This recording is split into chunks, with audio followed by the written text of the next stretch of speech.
Pak Ferry, dalam beberapa waktu lalu CNBC Indonesia sempat berbincang bersama dengan ekonom terkemuka Arthur Bilaver dan beliau menekankan Pak bahwa memang ketegangan ekonomi global yang terjadi saat ini cukup bergantung ya Pak pada dinamika hubungan antara Amerika Serikat dan juga China. Nah, dalam konteks ini bagaimana Kemenko Perekonomian melihat posisi Indonesia dan apakah memang Indonesia sudah cukup adaptif Pak menghadapi berbagai gejolak ini Pak? Baik Mbak Sasa. Satu, saya rasa saya sependapat ya yang tadi disampaikan oleh Dr. Arthur mengenai sumber ketegangan tadi gitu. Karena memang itu juga yang kita lihat gitu. Jadi di global sekarang memang ada beberapa hal gitu yang menyebabkan bergerak secara dinamis. Salah satunya adalah tadi tensi ketegangan dari atau antara US dengan China gitu ya atau RRT. Dan ini satu hal yang betul-betul kita perhatikan karena kedua negara ini kan kontribusinya terhadap PDB dunia itu sangat tinggi ya, masing-masing di peringkat 1 dan peringkat kedua gitu. Dan ini kalau kita lihat ke belakang lagi itu muncul pada saat tanggal 2 April 2025, yaitu pada saat Presiden Trump mengumumkan yang disebut sebagai Liberation Day gitu ya. Di mana dalam pengumuman tersebut disebutkan gitu bahwa terjadi perang tarif. Pada saat itu sempat misalnya AS akan mengancam memberlakukan tarif hingga 145% terhadap produk Tiongkok gitu ya. Juga kemudian ini disebutkan oleh berbagai kombinasi dari pengenaan tarif yang ada, tarif dasar, sanksi terkait fentanyl, kemudian tarif warisan dari perang dagang 2018 gitu. Ini kemudian yang direspon oleh Tiongkok dengan sempat juga menaikkan atau mengancam menaikkan tarif terhadap produk AS hingga 125%. Nah, ini kemudian berkembang lagi gitu kan, dalam perkembangannya kemudian di 12 Mei misalnya dengan dinamika yang ada, AS mengumumkan penundaan tarif itu selama 190 hari untuk membuka ruang negosiasi. Dan kemudian pada 12 Juni itu US dan China juga kemudian mencapai kesepakatan awal gitu, di mana tarif AS terhadap produk Tiongkok itu diturunkan menjadi hanya total 50%. Ini gabungan dari 10% tarif dasar, kemudian 20% tambahan terkait dengan isu fentanyl, serta 20% tarif sebelumnya gitu. Nah, Tiongkok karena US kemudian menurunkan tarif ini juga dalam perkembangannya itu merespon dengan tadi menurunkan tarif produk US itu hanya 10%. Kemudian juga mencabut pembatasan ekspor untuk rare earth mineral yang kita tahu itu krusial bagi US gitu ya. Ini kalau kami lihat mudah-mudahan jadi satu sinyal untuk deeskalasi dan kemudian juga membuka kembali jalur dialog yang lebih konstruktif antara dua kekuatan ekonomi terbesar dunia. Itu yang kita amati dan tentu mendapat dengan Dr. Arthur itu yang kemudian juga mendorong dinamika di tingkat global. Nah, bagaimana Indonesia atau bagaimana dampaknya terhadap Indonesia gitu. Nah, tentu dengan kapasitas ekonomi kedua negara ini, kalau terjadi ketegangan antara keduanya, tentu akan tadi menyebabkan dampak langsungnya itu adalah disrupsi rantai pasok global gitu. Namun kalau kita lihat juga historical di pemerintahan Trump yang pertama, sebenarnya disrupsi ini atau ketegangan ini juga di satu sisi bisa jadi peluang gitu ya bagi Indonesia. Waktu yang case pertama dulu di masa pemerintahan awal itu dengan adanya ketegangan US dengan Cina, ini kemudian ada spillover ke negara lain gitu yang kemudian tadi untuk karena dinamika ini kemudian merelokasi tempat usahanya di berbagai negara gitu ya, memang tidak yang punya daya saing, punya fasilitas cukup gitu ya. Dalam case kita itu yang terbesar menerima manfaat adalah Vietnam. To some extent kita juga bisa menerima manfaat itu gitu. Nah, ini kemudian yang peluang gitu yang bisa juga kita optimalkan untuk tadi memitigasi atau menangkap atau mengoptimalkan dampak dari ketegangan antara US dengan China. Ini juga kalau kita lihat dampak ketegangan tersebut itu beberapa investasi yang masuk ke Indonesia mulai kelihatan gitu ya.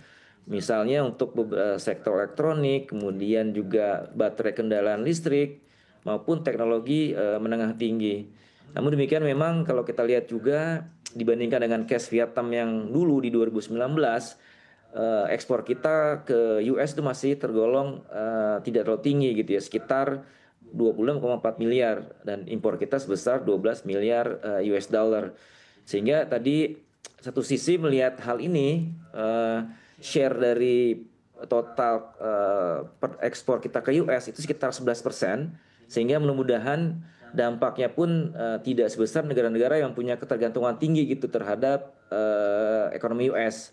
Namun di sisi lain, tapi tadi dengan hal ini kita juga melihat masih ada peluang gitu ya untuk kita untuk bisa mendorong ekspor kita ke US kalau kita bisa memanfaatkan peluang ini, maupun juga mencari pasar-pasar yang lain gitu.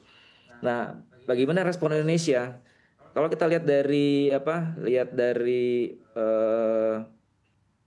bagaimana komunikasi antara pemerintah kita dengan pemerintah US, itu bisa kita lihat bahwa dalam mengatasi dinamika yang tadi, kemudian memitigasi tantangan maupun menangkap peluang, itu kita fokus tidak hanya bagaimana tadi memitigasi atau menjaga stabilitas dalam jangka pendek, tapi juga kita terus mendorong berbagai kebijakan tadi untuk mendorong transformasi struktural untuk tadi memperkuat daya saing dalam jangka menengah panjang.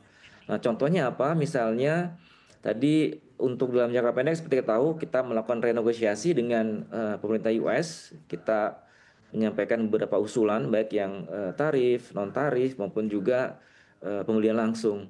Nah, untuk yang respon jangka menengah yang lain tadi ya, misalnya adalah diversifikasi pasar ekspor dan mitra dagang. Kita saat ini mengoptimalkan berbagai skema kerjasama yang ada maupun on proses beberapa skema kerjasama untuk tadi bisa mengoptimalkan hal tersebut. Beberapa pasar alternatif seperti Afrika, kemudian Timur Tengah, juga memperkuat perdagangan intra ASEAN maupun juga RCEP ini yang kita optimalkan. RCEP misalnya kalau di catatan kami Mbak Sasa, itu total PDB yang tergabung di 15 anggota RCEP ini itu kontribusinya sekitar 27,4% dari perdagangan global. Populasinya gimana? 2,2 miliar gitu. Jadi kalau ini kita bisa optimalkan, tentu ini akan juga berdampak baik kepada ekonomi kita. Yang Oke. lain apa?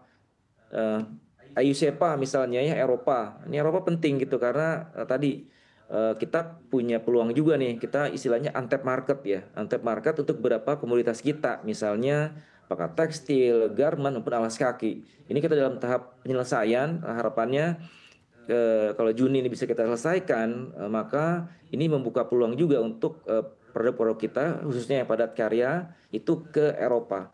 Itu mungkin beberapa hal yang kita amati, Mbak Syasha, gitu Oke. ya, mengenai dinamika maupun apakah kita cukup adaptif terhadap dinamika tersebut. Oke, artinya bisa dikatakan ya Pak, di tengah tantangan, tapi Indonesia mampu mengcapture peluang-peluang yang ada. Tadi Anda sempat mention juga terkait dengan adanya angin segar kemajuan negosiasi antara Amerika Serikat dan China. Sebelumnya Anda juga sempat mention ya Pak ya, bahwa memang sudah ada sinyal positif juga terkait dengan kemajuan negosiasi Indonesia dan juga Amerika Serikat. Dan Arthur Lover juga sempat mention juga ya Pak Ferry, bahwa memang gaya kepemimpinan Trump ini tidak suka kalau ada retaliasi. Nah, kalau dari Indonesia sendiri, update perkembangan negosiasinya seperti apa sih Pak terkait dengan tarif resiprokal ini? Ya tadi seperti yang Mbak Sasa sampaikan, saya rasa apa yang kita lakukan itu inline dengan yang disarankan oleh Prof. Arthur ya Mbak Sasa ya. Jadi kita tidak melakukan retaliasi, tapi kita tadi mempelajari betul, kemudian tadi komunikasi juga intensif kita lakukan di berbagai level Mbak Sasha, di level teknis maupun di level menteri gitu ya. Di level teknis misalnya kita di 12-14 Mei kemarin itu menyelenggarakan kalau namanya tuh walkthrough ya atas draft yang disampaikan oleh US. Jadi kita mendapatkan penjelasan dari pemerintah US apa sih sebenarnya yang diinginkan oleh US gitu, yang tercermin dari zero draft yang kami bilang gitu ya.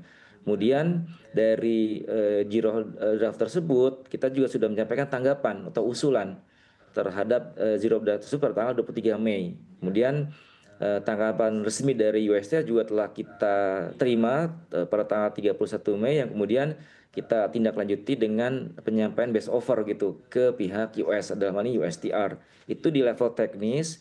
Kemudian di dalam beberapa kesempatan komunikasi tingkat tinggi juga terus dilakukan gitu ya, termasuk misalnya beberapa visit yang dilakukan oleh Pak Menko gitu ya, untuk menyampaikan bagaimana komitmen kita terhadap AS itu kita betul-betul jaga gitu, untuk kemudian kita mencari solusi bersama yang pada prinsipnya menciptakan tadi win-win solution gitu. Dan ini coveragenya tidak hanya tadi terkait dengan tarif gitu ya, tapi juga melalui penguatan kerjasama strategis.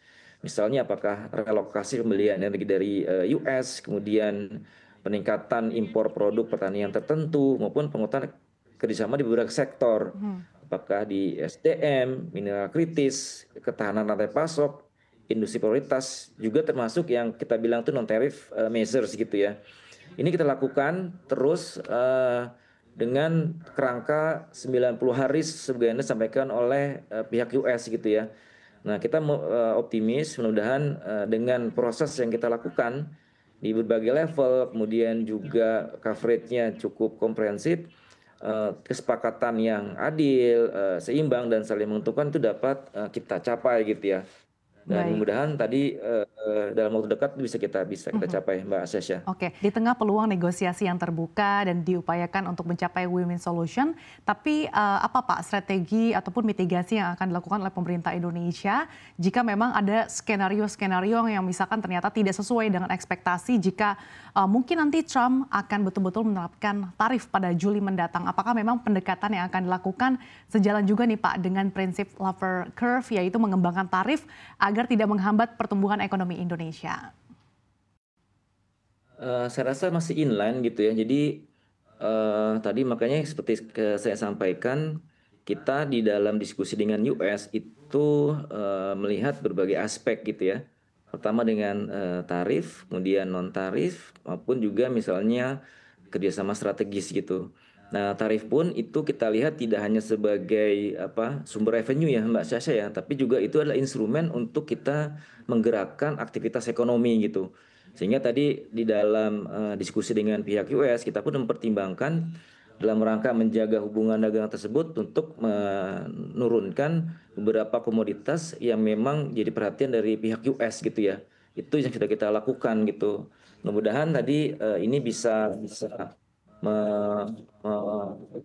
memenuhi ekspektasi dari pihak US. Yang lain tentu juga kita siapkan gitu Mbak Syasa ya. Tadi tentu diversifikasi pasar itu hal yang juga kita lakukan. Jadi negosiasi termasuk optimalisasi tarif, kemudian tadi membuka pasar atau akses pasar untuk investasi baru gitu ya. Kita akan menyelesaikan EU SEPA itu. Kemudian juga tak kalah pentingnya dalam konteks strategi tadi Mbak Sasha tadi adalah mengoptimalkan kontribusi dari ekonomi domestik gitu. Seperti juga disampaikan oleh Prof. Arthur kemarin, kita punya kontribusi domestik yang tinggi, sekitar 80% gitu ya.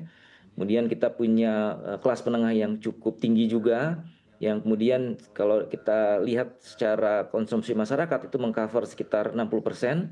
Itu juga kita optimalkan gitu ya dengan berbagai kebijakan gitu. Harapannya tadi target pertumbuhan jangka pendek di kisaran 5% maupun dalam jangka menengah untuk yang 8% tadi itu bisa kita capai Mbak Sasha.